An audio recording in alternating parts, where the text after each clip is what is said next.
Hello, everybody. This is Arwa Khuzaima at the Teachers E-Symposium presented by Oxford University Press, Pakistan. Welcome aboard.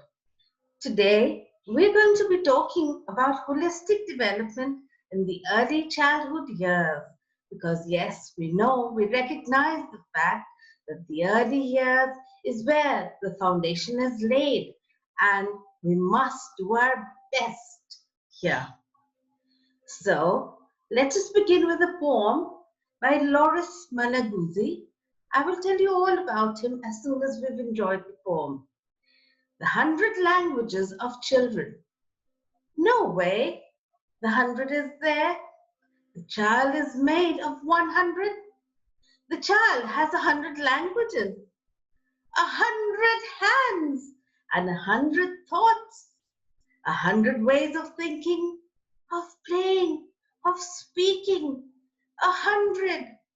Oh, ways 100, ways of listening, of marveling, of loving, 100 joys for singing and understanding, 100 worlds to discover, 100 worlds to invent, 100 worlds to dream.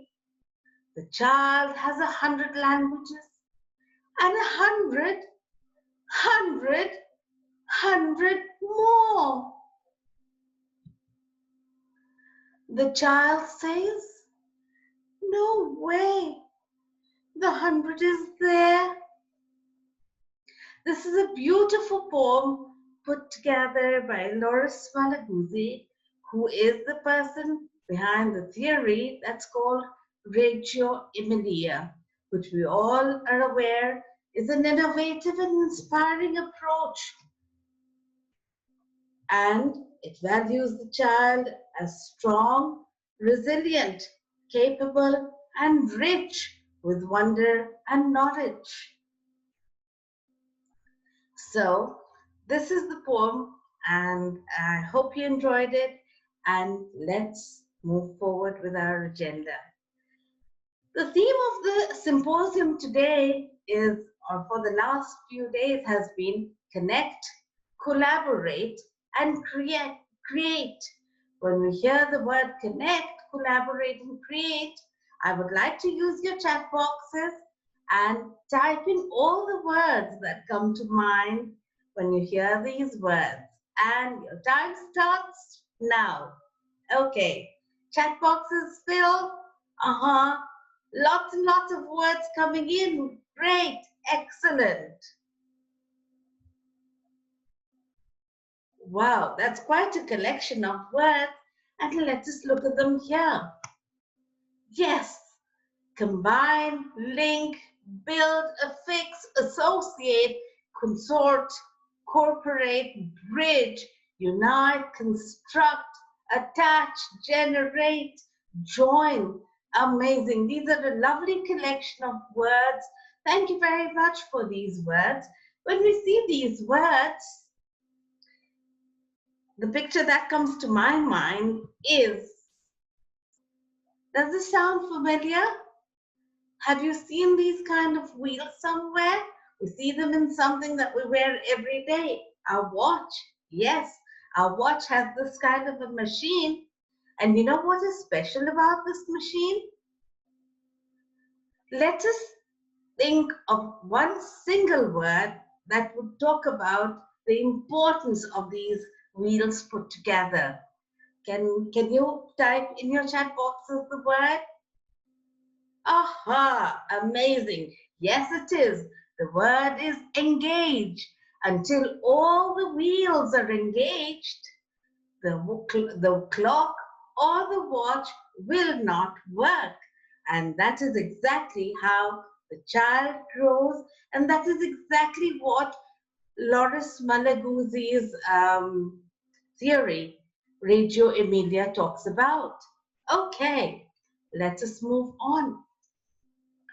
When we talk about engaging the whole child, and when we talk about holistic development, until all the pieces of the puzzle are put together, we will not achieve holistic development. Teaching early childhood education might seem very easy, but it isn't as easy as it seems, because there is a lot to it there. When we talk about holistic development, we're talking about three main ideas and 9 basic skills that we must empower the students with. So through this book, through this session, we're going to check those skills out, the 9 skills and the 3 main ideas that are central to the child's life, the child's holistic development. That is what we're going to explore. When we talk about that, what we teach in the early years is what is very important. When I reviewed the book, the series, The Learning Train, I was in for a lovely surprise, because fortunately or unfortunately, it corresponded to the 3 main ideas and the 9 skills of holistic development. Okay, hold your horses. We will explore those 9 skills and we will explore those 3 ideas in a little while. But when I was doing my checklist, when I was reviewing these books, and I said it fits perfectly like a glove. And so I thought they were a great series. And let me share some of the wonders that the books hold for us. First of all, the books are progressive.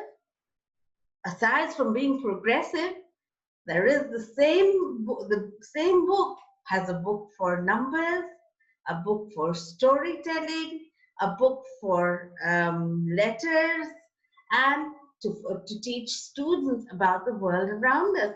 So that's what's amazing. There is no different set of books for every subject. The same series has a book for each that caters to all the needs. Isn't that wonderful? It is important to have a book like that so that there is some kind of familiarity. Children like familiarity. As much as they enjoy exploring, there is some need for familiarity. If you notice, children will not open so easily to strangers. They like to be around the people that they know. So likewise, they like to be around things, features that they know, so that learning becomes easy, fun, and complete. Let us look at the first page of the book, which is for teachers and parents to look at. Ideas for the classroom, different kinds of experiences, children, and different kinds of resources. So this is exactly the 3 main ideas. Form of the basis of the book is that there has to be social interaction, there has to be lots and lots of personal experiences, and variety of resources. When we went to school, unfortunately, the resources were very limited. The only resource was a book. But now, even the book comes with a whole variety of stickers and pretty looking colorful books and lots of material and lots of low cost, no cost things that teachers can use. There is a whole set of ideas that the teachers can use, and they're all stated clearly in the teacher's guide. And luckily, the teacher's guide is something that is found free online. You don't need to go and purchase it. You don't need to carry it everywhere. In fact, with the smartphones that we have, you could download it on your phone and use it whenever and wherever you would like to use it. So that's what I think that's very great about the book. Even before you start teaching the book recognizes the fact that yes, you need to get ready. I love the statement right on top of the page. It says, get yourself ready, learn, practice, prepare, choose, plan, and then you will execute which means that for all those teachers who thought that teaching in the preschool is just about waking up, rubbing your eyes, walking to class, and opening your book and teaching it. That's not what it is about. In fact, the book is something that happens towards the end of looking at the books that we have is something that comes right at the end. But before you teach it, you must know the book, the design, the content, the detail, and there is a checklist. These statements need to be marked. So you need to put a tick against each statement when you've done that, and then only are you ready to move forward. So like it says, learn, practice, prepare, choose, plan. So know the details of learning, and then the last step, number 6, plan and prepare activities have to be planned and resources prepared well before. Luckily, it says the word choose is an important word. Here, the teacher has a choice of the most suitable activities for the kind of age group she's teaching, the kind of day it is, the weather, and the time of the day. So the teacher gets to choose her activities according to the child.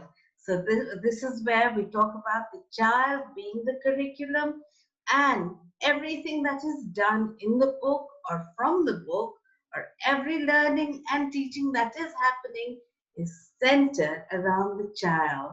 Isn't that amazing? Now, once the teacher is ready, she needs to make sure that her classroom is ready. And how is she going to do that?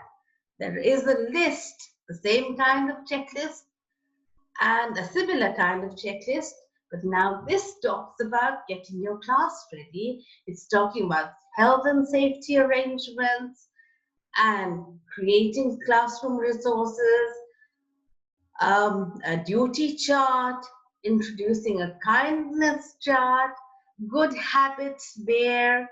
There's lots and lots of lovely things that the teacher needs to do that are very easy, very simple to follow, and a lot of these things come with the books themselves. So once she's done with, she's ticked all 11 statements, now she's ready to go into her classroom. But before she goes into her classroom, the series recognizes the fact that the parents are equal partners in the child's education, and thus the books have yet another checklist, and this checklist is for parents. It's talking about the smallest detail to every part of the book. It's talking about covering the books. It's talking about an orientation session that the school will hold and the parents must attend. It has a pull-out activity guide for parents to be able to use and follow what is happening in the classroom. They don't need to just ask the child what happened in school. They have their own guide, and they can interact and reinforce whatever has been learned at school. So likewise, when you go through the entire list and when you're done with all 9 statements, yes, the parents are also ready for this cherished partnership to begin. When we look at the way the books are structured, these are the activities that the books bear. There is structured conversation, free conversation. When we talk about structured and free, structured is where the teacher has some kind of focus to it. She's going to get them to use certain words, certain vocabulary, certain actions probably. So this is what structured conversation is all about. Free conversation is that conversation that the child spontaneously comes up with, talking about probably his home, his parents, or whatever he would like to. Circle time. Interestingly, there are lots of activities that teachers can do during circle time. It doesn't just limit the circle time to a show and tell class. There are lots and lots of activities there in the book for circle time. Exploring digital resources, recitation of rhymes, poems, and making observations on a given topic or theme. Yes, this is something, recitation of rhymes and poems is something that children love to do. And the inquisitive nature that the students have, little children have, they are able to make many more observations than you would even be able to dream of. Pair group, pair work, group work, and individual work is what the book also allows, the series allows. Interpreting pictures, sketches, and cartoons. You might see a picture in a very different manner and you might interpret it very differently.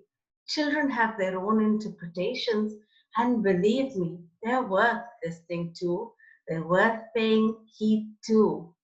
Telling and retelling stories, anecdotes, and jokes. Telling and retelling stories is by far the favorite activity that children love. And this is the time that lots and lots of learning happens. Activities, tasks, and language games that support the idea of whatever the concept that you're teaching at that time. Reading aloud and in small groups. Dramatization, role play and dramatization are two of the most important factors for developing a child's confidence. And yes, you find all these activities and all of this in the book, provided, yes, you follow the teacher's guide. Yes. Talking about the 9 skills that are pertinent for holistic development of children, let us look at them.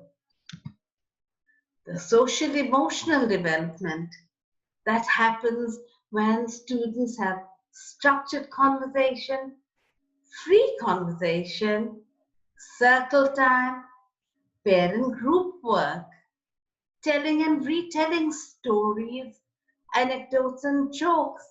That's also part of social emotional development, because at that time, if the child is telling, everybody else is listening.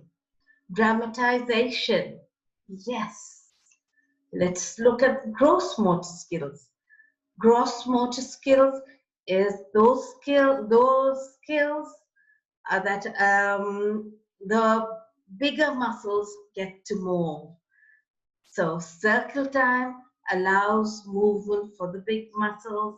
Recitation of rhymes and poems allows the child to move his hands and his legs and move in every direction that he might want to. Pair work, group work, and individual work allows that too. Activities, tasks, and language games.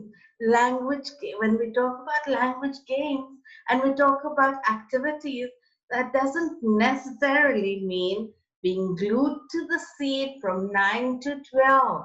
The children learn the best when they're moving. So yes, the activities are planned such that they're allowed to move and they develop their gross motors as well.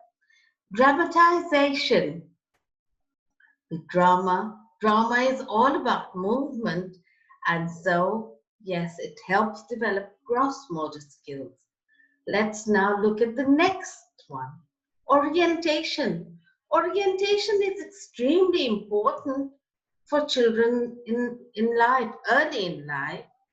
Therefore, exploring digital resources, looking at movies, watching movies, going through digital resources, games, online games that you can use to enhance education, pair work, group work, individual work also allows orientation to happen.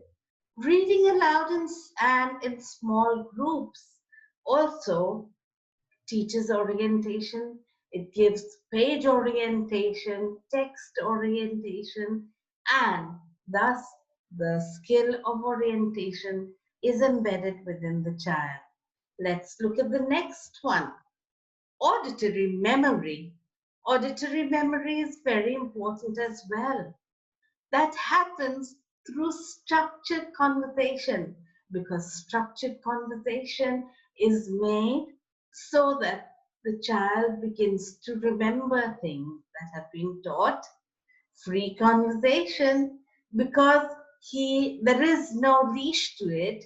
What he can talk about and what he can't talk about, there is no do's and don'ts about that.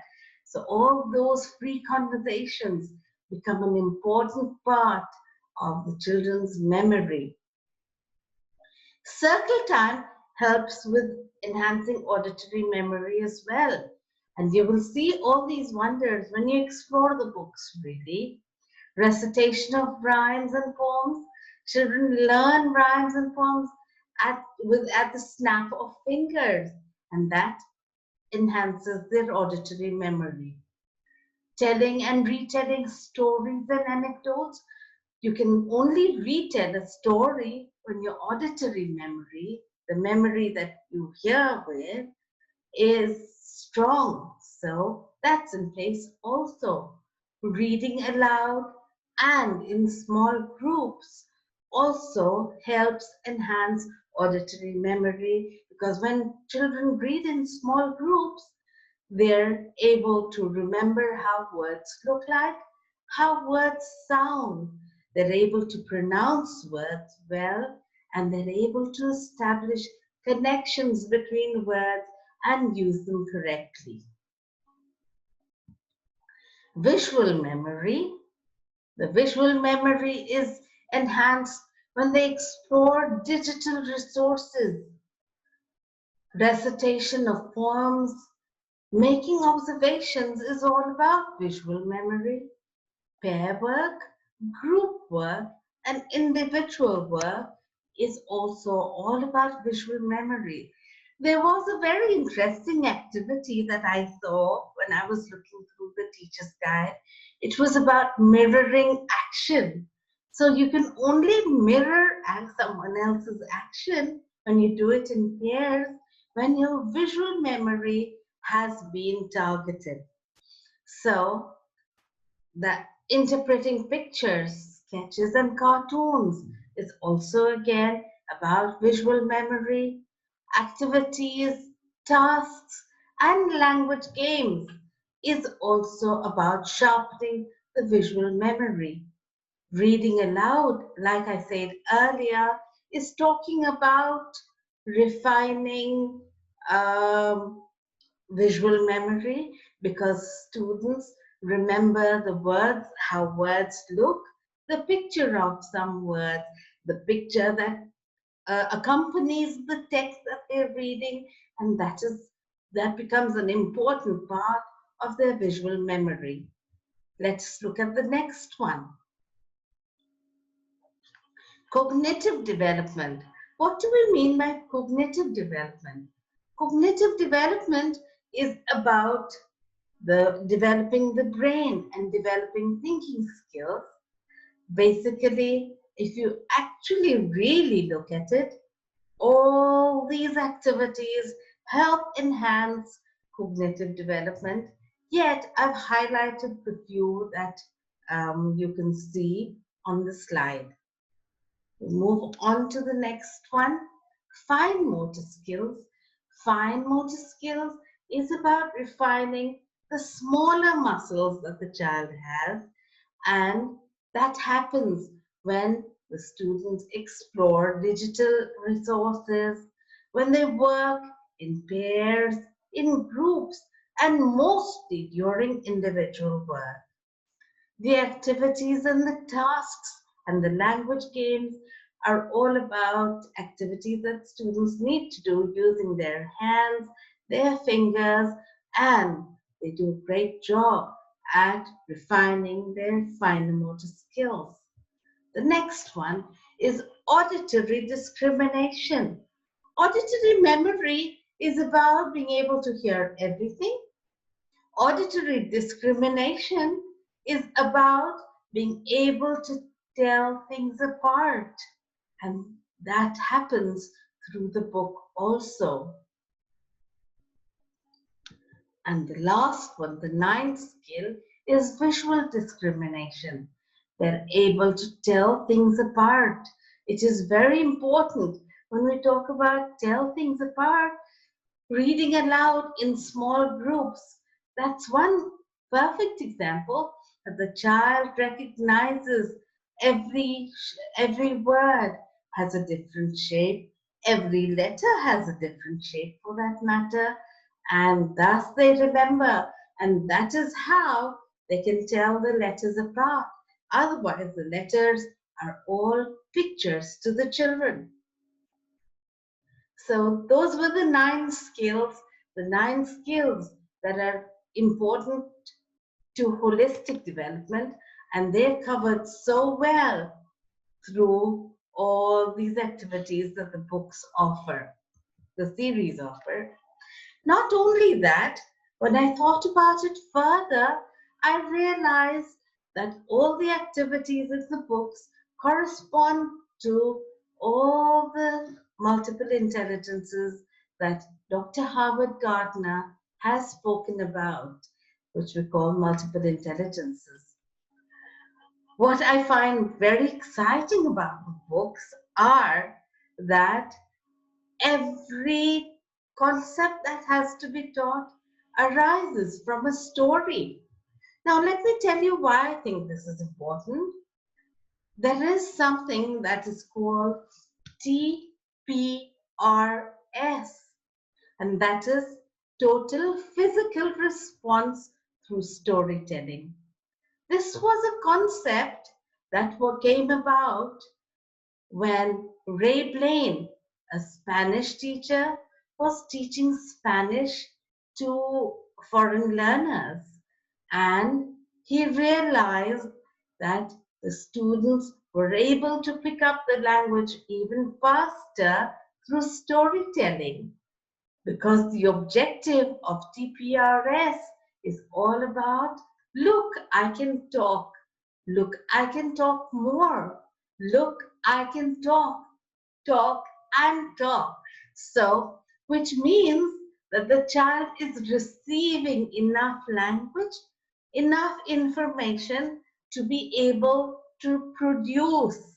So, both things are complete. There is receiving, there is production, and therefore the process is complete. So, that is what I found best about this book, that every concept, every element in the book is taught through story. Let us now plunge into the book and see what all the skills that we've talked about. Yes, today we're going to teach a letter, and the letter is E. We're going to begin with a poem, because poems are a student's favorite way to start class. I remember my teachers did poems, started a class with me until grade 3 also. I remember a teacher who started a class with a recitation of a rhyme or a poem even until grade 3. And so let us look at it. F for elephant, so big and fat. He walks like this and he walks like that. His big ears go flap, flap, flap. He has no fingers and he has no toes. Good goodness gracious, what a long nose! Amazing. Do you think children would enjoy this? Yes, they would certainly enjoy it.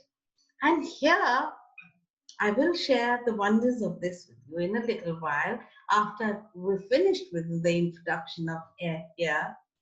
Now, the way the book progresses is it talks about, starts with a poem, and then there is a story, and then there is pairing up and playing with each other.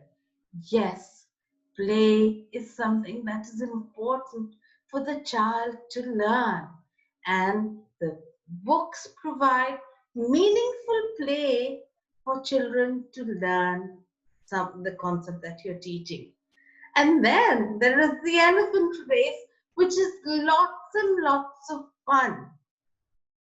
Okay, now, like I said, when you begin your lesson with that poem or with your story, let's just, since you haven't heard the story as yet, let us talk about the poem. My intentional learning here, my intentional teaching is teaching the letter E. But when I recited that poem, the child will always remember that yes, an elephant has no fingers and no toes, and he has big ears that go flap, flap, flap, and he will always remember the elephant has a long nose. So I didn't intend to teach that. My focus was teaching the letter E, and that was it. But this is what the wonders of incidental learning does. It's that moment that is called the wow effect. The wow effect is something that remains forever, even though you will not indulge on deciphering or taking the poem apart. You've just recited the poem, but these are things that will remain forever. Okay? And that is what we term as incidental learning. Let's now look at the story. Once upon a time, there was a little elephant, and her name was Ellie. She used to play in her garden, and she never used to wander around further than within the boundaries of her garden. One day, Ellie was naughty and she ran away. And because she saw a little engine on the tracks, and she wanted to run as fast as the engine, so she followed the engine until she lost her path. She was very scared and she didn't know what to do. And by this time, she was also very hungry. So she saw a little egg in the nearby, lying in the nest. She picked up the egg and she ate it up. She felt a little better now because she'd eaten something, but yet she was very worried and she kept walking and walking, looking around, flapping her big ears, looking around for Mama Elephant and wanting to go home again. But instead of home, she arrived at a big building and there were big doors, and that was an elevator. Suddenly, as she was standing by the elevator, in front of the elevator, the doors opened wide and she quickly tried to get in because she was very scared. Do you think she got into the elevator? She wasn't able to do that because the doors didn't open wide enough and she was huge. So she moved away, scared because the elevator doors began to close and she was really scared of being squashed up. So she moved away very far and she started to run. As she was running, she came to the elevator And she said, let me try and take this because this is moving. This will take me back to Mama. So she took the escalator. And when she took the escalator, she tried taking the escalator. Do you think she fitted in there? Absolutely not. In fact, the escalator stopped moving. And so Ellie was really, really sad. And then a little girl called Emma saw Ellie and she came to her and she said, what's the matter? Why are you so sad? And Ellie told her that I'm sad because I've lost my home. So Emma was a kind girl.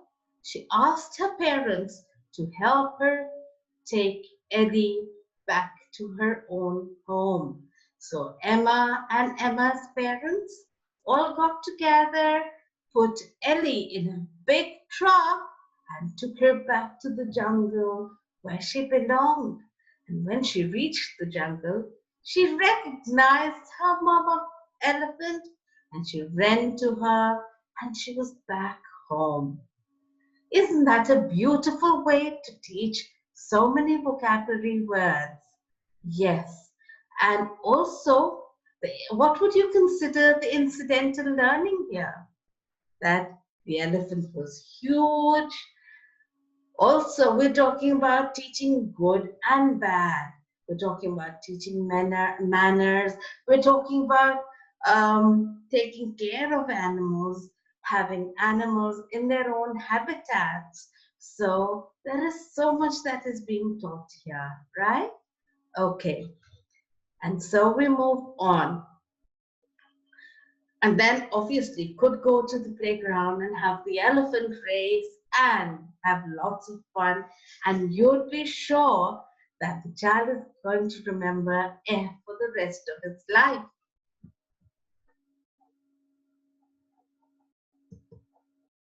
When we talk about teaching a number, let's look at this number. What's the number? 3. Yes. When I say 3, what story comes to mind? I'd like you to write it quickly in the chat box. Uh-huh. Yes. Yes, absolutely.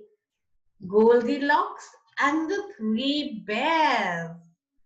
And this is how the child does it.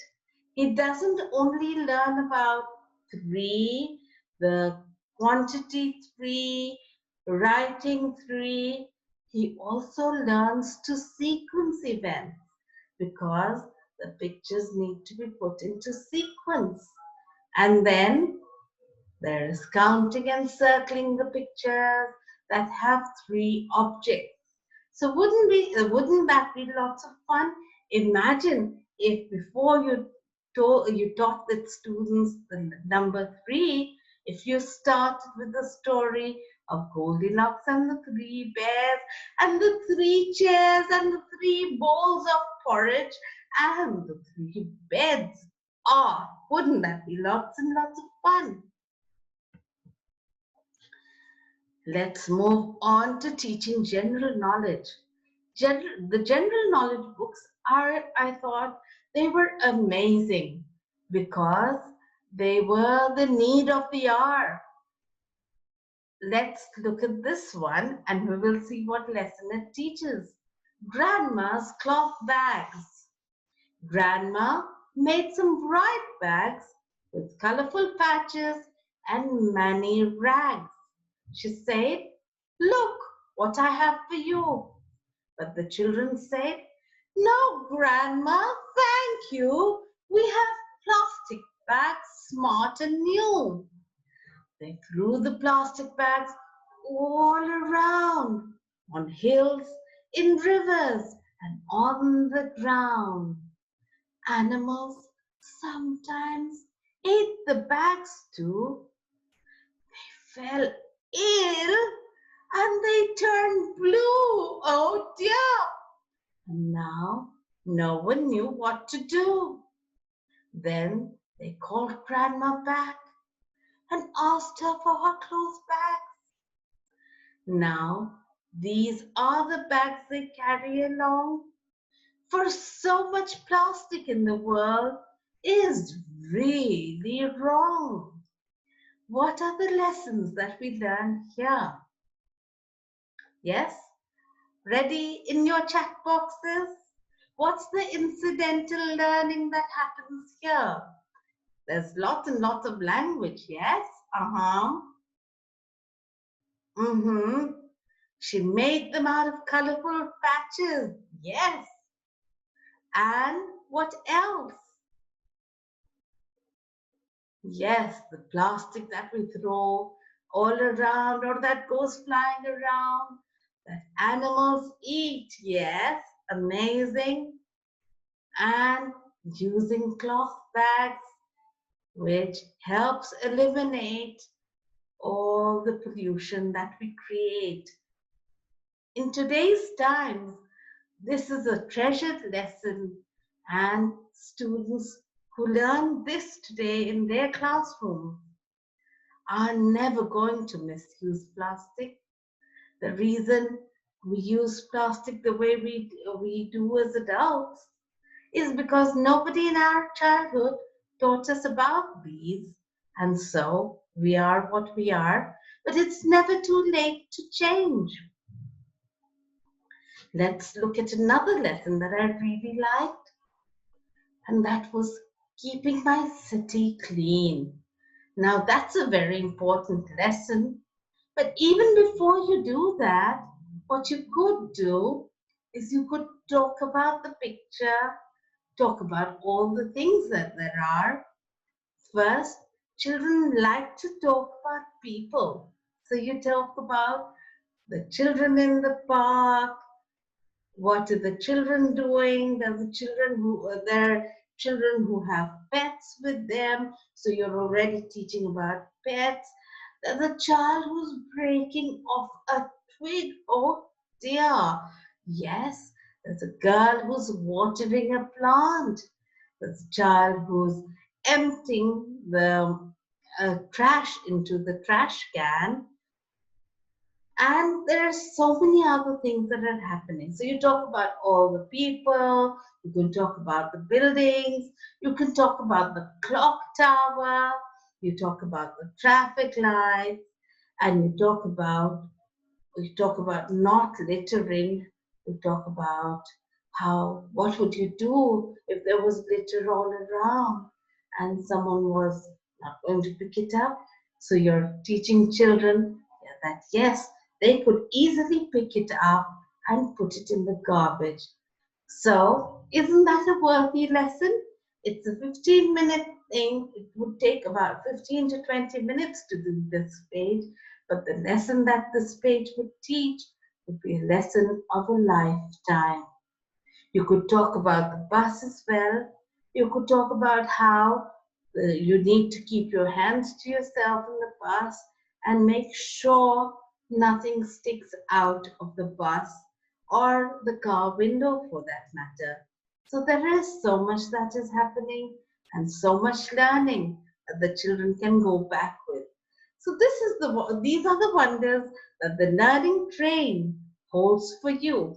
So wishing you never-ending fun with my learning train. Thank you very much, and it's now time to take your questions.